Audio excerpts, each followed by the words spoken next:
अखिल भारतीय प्रधान संगठन के तत्वाधान में ग्राम प्रधानों ने कलेक्ट्रेट पहुंचकर अपने हकों के लिए हुंकार भरी। प्रधानों ने दो टूक कहा कि सहायक कम डाटा एंट्री ऑपरेटर, शौचालय केयर टेकर में मानदेय की व्यवस्था राज्य सरकारों को खुद करनी चाहिए। ग्राम पंचायतों के बजट का इस्तेमाल यदि इन व्यवस्थाओं पर किया गया तो ग्रामीण विकास कार्य बाधित हो जाएगा। साथ ही विभिन्न मांगों को लेकर मुख्यमंत्री को संबोधित ज्ञापन भी सौंपा। खबर यूपी के जनपद संत कबीर नगर से है, जहां अखिल भारतीय प्रधान संगठन द्वारा जिलाध्यक्ष जगदीश चौधरी व प्रदेश उपाध्यक्ष अखंड प्रताप सिंह के नेतृत्व में प्रदेश अध्यक्ष राम सेवक यादव का खलीलाबाद बिलोक सभागार में फूल मालाओं से स्वागत किया। बैठक के दौरान संगठन के विस्तार पर ग्राम प्रधान की समस्याओं को लेकर चर्चा हुई, तो वहीं प्रदेश के नेतृत्व में जनपद के सभी बिलोक अध्यक्ष और ग्राम प्रधानों ने प्रधान एकता जिंदाबाद के नारे लगाते हुए जिलाधिकारी कार्यालय पहुंचकर अखिल भारतीय प्रधान संगठन बैनर तले मुख्यमंत्री को संबोधित 12 सूत्रीय मांग पत्र जिलाधिकारी को सौंप जल्द से जल्द सभी मांगों को करने की बात कही।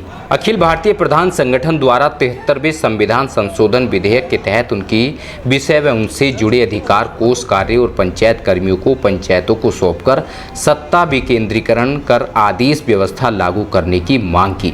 प्रदेश उपाध्यक्ष अखंड प्रताप सिंह ने कहा कि जिस पार्टी द्वारा संगठन की मांगों को पूर्ण की घोषणा अपने मैनिफेस्टो में किया जाएगा, उसे अखिल भारतीय प्रधान संगठन आगामी विधानसभा चुनाव में विजय दिलाने का कार्य करेगा, क्योंकि अभी तक सभी लोगों ने संगठन को सिर्फ चलने का काम किया है, लेकिन अब संगठन आर पार की लड़ाई लड़ेगा।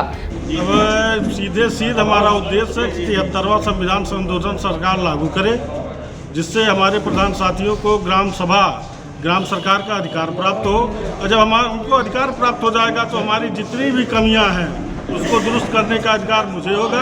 वो खुद हमारा ग्राम प्रधान साथी अपना अधिकार पाते ही अपने सरकार के अनुसार सारा काम, सारी व्यवस्थाएं सुदृढ़ कर लेगा। हमको किसी से कुछ नहीं है। अगर हमको 73वां संविधान संशोधन दिया जाता है तो हम भी, चाहे जो सरकार होगी, जो सरकार मुझे अपना हमको देगी तो समर्थन करेगी, हम उसको समर्थन करने के लिए तैयार रहेंगे।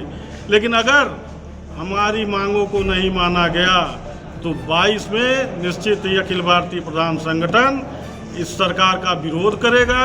जो भी पार्टी मेरे मांगों को मानने के लिए तैयार होगी, अपने मैनिफेस्टो में हमारी मांगों को डालेगी, उसका समर्थन करने के लिए संगठन तैयार।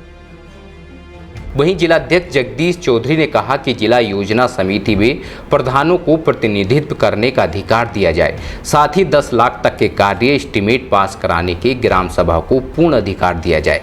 कार्यक्रम में प्रधान संघ के सभी ब्लॉक अध्यक्ष व भारी संख्या में प्रधानगण मौजूद रहे।